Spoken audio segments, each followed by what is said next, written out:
Di tiap sudut negeri tersembunyi cerita yang tak tercatat, yang berbisik di antara angin dan dedaunan. Selamat datang di dunia yang tak kasat mata. Disinilah rahasia akan berbicara. Pukul 12:03, malam itu sunyi seperti menahan napasnya.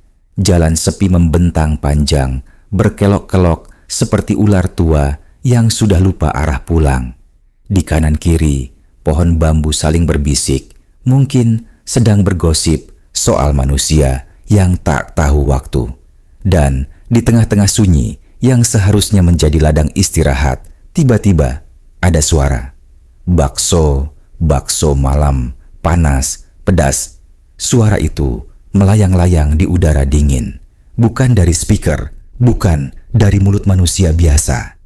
Tapi terdengar terlalu merdu, terlalu genit untuk ukuran penjual bakso. Seorang pengemudi ojek online, sebut saja Bang Tole, laki-laki yang lebih takut istri daripada setan, baru saja mengantar orderan nasi padang ke ujung desa yang katanya open sampai jam 1 pagi. Motor matiknya yang sering minta diservis mendadak berhenti sendiri. Bukan mogok, tapi seperti sedang berdoa. Bang Tole melihat ke jalan menurun ke arah rawa. Dan di sanalah gerobak bakso berdiri sendiri. Lampunya kuning, temaram, seolah tahu caranya menggoda manusia di antara logika dan lapar. Bang Tole mengerjap. Jam segini jualan? Bakso pula? Gumamnya. Perutnya memang lapar, tapi logikanya juga belum mati. Langkahnya maju perlahan. Klakluk, klakluk. Sandal jepitnya bersuara pelan di atas aspal lembab. Gerobaknya lengkap, mangkuk-mangkuk bersih, sambal, mie, sawi, bahkan ada kerupuk udang. Tapi tak ada orang. Bakso malam bang, suara itu keluar begitu saja dari arah belakang gerobak. Bang Tole menoleh, dan di sanalah dia. Penjual bakso itu, rambutnya gondrong tak terurus, pakaiannya seperti dari tahun 70-an. Dan yang paling bikin lutut goyah, dia tidak punya bayangan. 5.000 dapat 2 mangkuk bang, ucapnya sambil tersenyum. Gigi depan bolong, mata sayu, dan ada aroma. Bukan aroma kuah kaldu, tapi seperti bau daun pisang yang dibakar dengan doa-doa. Bang Tole tak ingin sopan santunnya luntur hanya karena takut. Boleh bang, kuahnya jangan terlalu hitam ya. Si penjual mengangguk pelan, seperti adegan slow motion dalam mimpi buruk. Mangkuk pertama datang, uap tipis membumbung. Tapi uapnya tak naik ke atas, melainkan melayang ke arah Bang Tole, seolah ingin mencium siapa yang akan menyantapnya. Baksonya bulat, tapi satu di antaranya memiliki ukiran, seperti wajah, seperti kepala manusia mini yang sedang tersenyum. Bang Tole mencolek sedikit kuah dengan sendok. Warnanya tak seperti biasanya. Coklat kehitaman dan kental seperti minyak wangi yang terlalu pekat. Ia cium kuahnya pelan-pelan.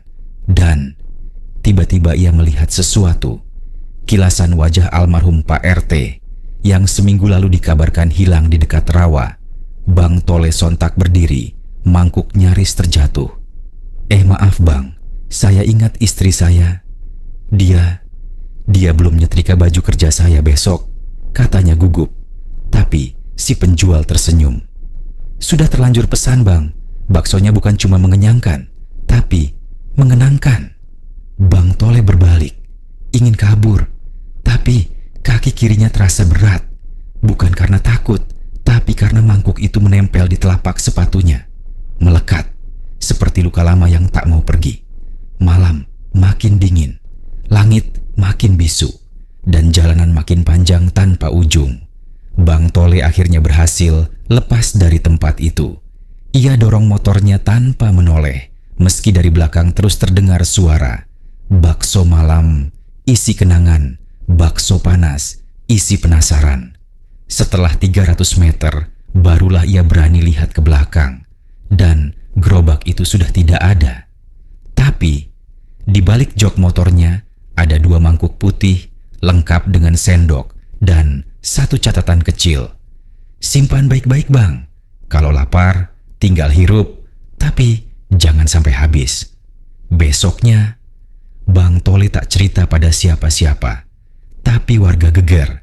Pak RT yang seminggu hilang tiba-tiba ditemukan di depan rumah, duduk sambil memeluk mangkuk bakso kosong, dan bisikannya hanya satu. Enak, tapi kenapa aku ingat semua dosa? Konon katanya, jalan sepi itu bukan sembarang tempat. Tiap malam tertentu muncul gerobak yang tak pernah berkarat, menawarkan bakso yang bukan dari daging biasa, dan menyajikan rasa yang bisa membuatmu menyesal dengan kenanganmu sendiri.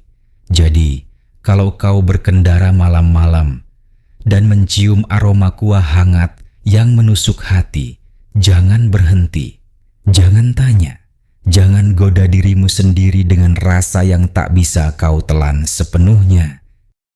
Cerita telah terucap, namun tak semua terungkap. Apa yang kau dengar mungkin hanya bayangan yang lewat. Simpan resahmu malam ini, karena tak semua kisah ingin dilupakan. Kita akan bertemu di lain cerita, masih di jejak yang sama,